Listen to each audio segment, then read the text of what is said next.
यत्पांग परिस्पंदे विश्वमेतत् व्यवस्थितं स्वामीनारायणो श्रीमान सोयम विजेतेत्राम। इष्टदेव भगवान श्री स्वामीनारायण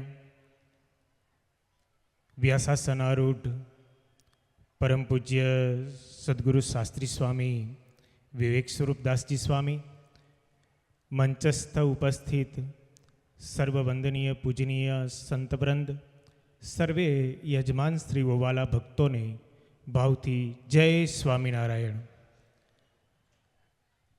बगसरा धामने आंगणे सुंदर मजानु शिक्षापत्री द्विशताब्दी वर्ष पर्वे तेमज त्रिमातृ महोत्सव प्रसंगे श्रीमद सत्संगी जीवन ग्रंथनी सुंदर सुमधुर कथा एमનું રસપાન પૂજ્ય વક્તા મહોદય શ્રી આપણને કરાવી રહ્યા છે।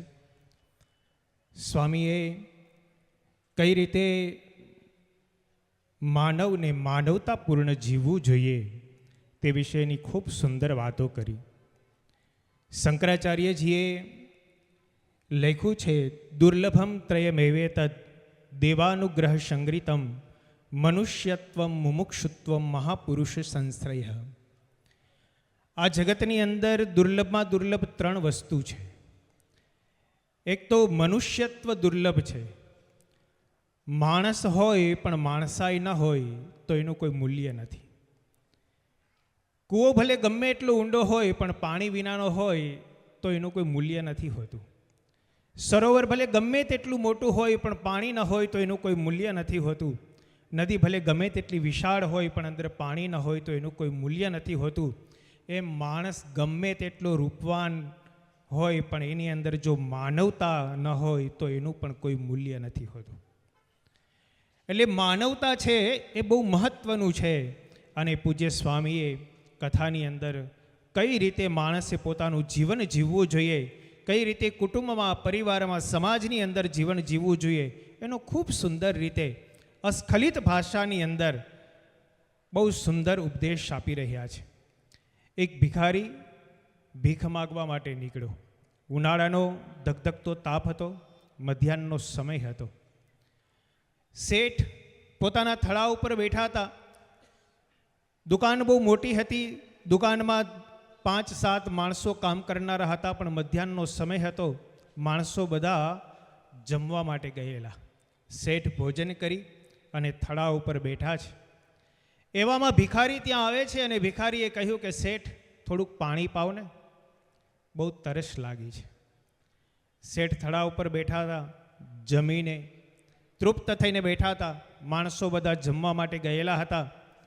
પેલા ભિખારીએ પાણીની યાચના કરી પણ શેઠે થડા ઉપર બેઠા બેઠા કહ્યું થોડીક વાર ઊભો રહે, માણસો જમવા ગયા છે, હમણાં આવશે એટલે તને પાણી પાશે। પેલા એ 5 મિનિટ રાહ જોઈ પણ માણસો કોઈ આવ્યા નહીં। બહુ તરસ લાગી, ઉનાળાનો ધગધગતો તાપ હતો, મધ્યાહનનો સમય હતો, ઉઘાડા પગ હતા, કંઠ સૂકાવા લાગ્યો હતો। એટલે એણે ફરીવાર કહ્યું શેઠ થોડુંક પાણી પાવ ને, બહુ કંઠ સુકાય છે, તરસ લાગી છે। એટલે શેઠે થોડાક ટોન વધારીને કહ્યું થોડીક વાર ઊભો રહીને ભાઈ, તને કહ્યું છે ને માણસો જમવા ગયા છે, આવશે એટલે પાણી પાશે।